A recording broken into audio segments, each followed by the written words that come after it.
I want to help folks harness the transformative power of grief for good, whatever that looks like for them. Hey everyone, welcome back to the Pineapple Improv Show. I'm your host, Mike Brown, and today we are discussing using improv to deal with grief and loss. Today, my guest comes to us all the way from, I guess, Los Angeles via Sacramento. Please put your virtual hands together for Kat Primo. Mwah. Kat, could you tell us a little bit about what it is that you do and where is it that you work? Yeah, well, thank you so much for your interest. I am actually working these days as an end-of-life doula. I have a practice, it's called the Good Grief Doula, and it is remote, and I also will travel to different cities and also work with people worldwide over the internet. And as an end-of-life doula, I provide holistic, non-medical support for people around end of life, grief, loss, anticipatory grief, and just issues that are relating to grief and loss across the So what does spectrum. that look like? As an end of life doula, practicing non-medical holistic treatments. What is the process like when someone reaches out, or do you reach out to other people? And then, like, what are the following steps that ensue? Well, there's really no one single path, and there's lots of different ways that doulas practice. Um, some people will be working alongside a hospice. I have experience working in hospice and also assisted living.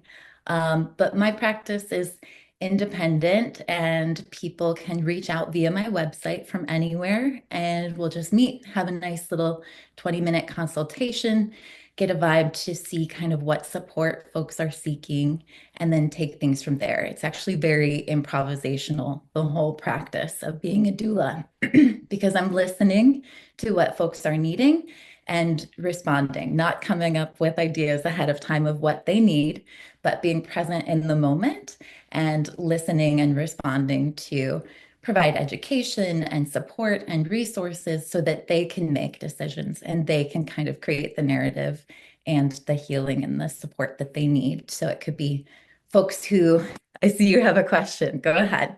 No, I'm so fascinated by this process. As we spoke off screen before, a very dear friend of mine and my wife's just passed away from ALS out in Minneapolis, and I'm thinking about the family there and how they are dealing with their loss and their grief, and uh, they are so blessed to have a community of people surrounding them to just fill in the blanks. Like, this is what needs to be done, as opposed to the classic example of, oh, well, I'm here if you need anything. Let me know what you need to be done, which is so not helpful when you're the person experiencing grief and loss. Because, everyone wants to help, or at least everyone says they want to help, but nobody wants to take the initiative and just jump in. But it sounds like you were the person who steps in and kind of directs traffic a little bit. Would that be a fair assessment, or am I way off the mark? No, you are very accurate. And right, the goal is to lighten the load and brighten the way. And really, in my practice, I want to help folks harness the transformative power of grief for good, whatever that looks like for them. So sometimes it may look like organizing a ritual that they can share in with their loved ones, or it could be death cleaning and helping to go through the deceased belongings after the loss. Or it could be anticipatory and talking about all the different ways that you'd like to create meaning and have important moments still with this person before they die. Everyone is going to experience grief or loss in their life, if they haven't already, significant. And so having people who can come in and support if you need that extra guidance, if you're so overwhelmed, or if you are a solo ager or a single child in a family, right? You may need just like someone who can come in and be that trained support who is not the hospice team, who is not your friend or relative, right? To be that neutral sounding board to help make these decisions and prepare in those ways. So, Kat, I wonder if you might be down to play a little improv game with me, real quick. It's called the mirror game, or just mirroring. Basically, here's how it works. One of us is going to start a very slow movement, a very slow function, and hopefully the other person will be able to follow along so that it doesn't appear to the average viewer who is leading and who is following. Are you down to play with me? Yes, would you like to be the leader? Oh yeah, I'll start off with the leader. Let's just start in this position here, shall we?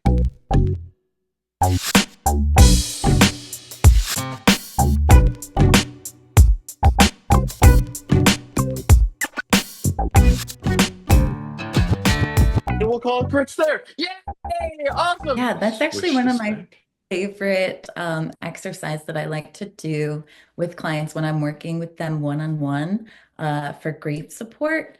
It's a good metaphor in the sense that sometimes in grief, we are the leader and we are getting the paperwork done and taking care of all the tasks that are part of the bureaucracy of death. And sometimes we are completely bombed by our grief and are led by the grief and just need to sit in a ball and cry.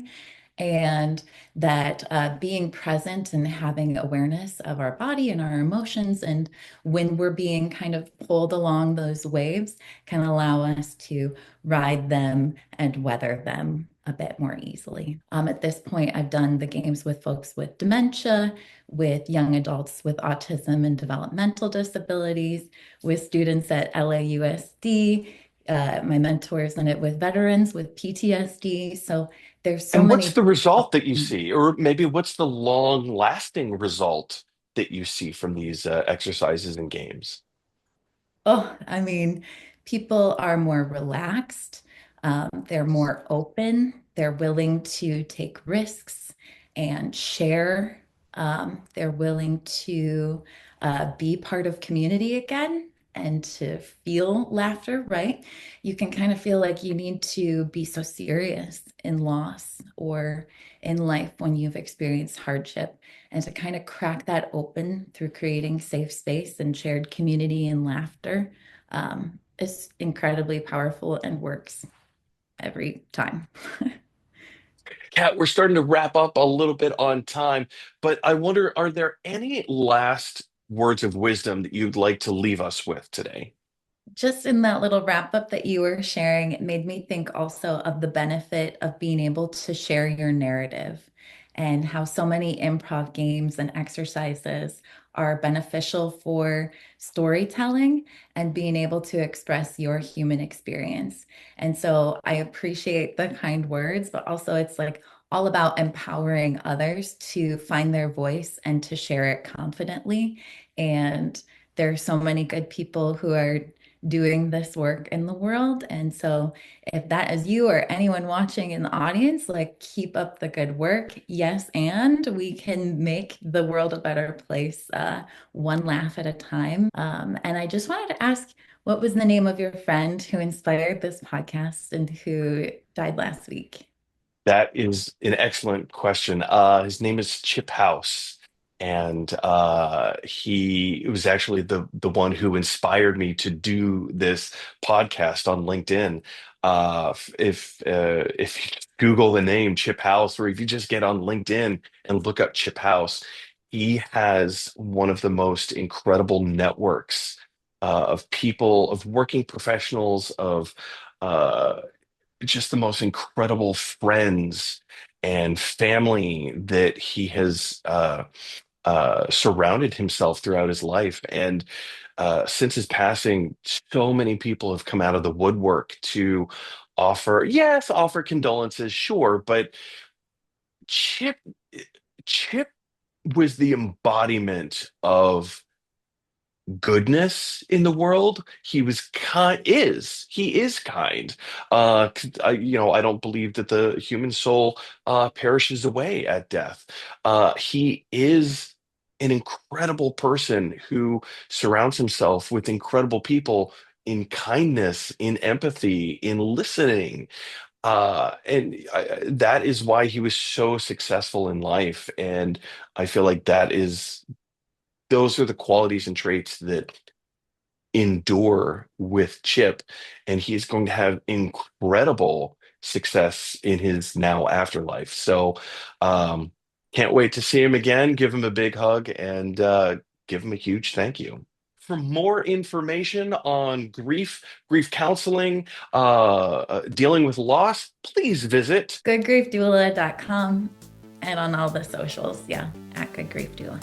Again, folks, if you want to find any more information as to how to bring improv into your workplace, go ahead and visit pineappleimprov.com. The Pineapple Improv Show debuts on LinkedIn every Wednesday at noon Eastern Standard Time. And until then, have a great week. Bye, everyone.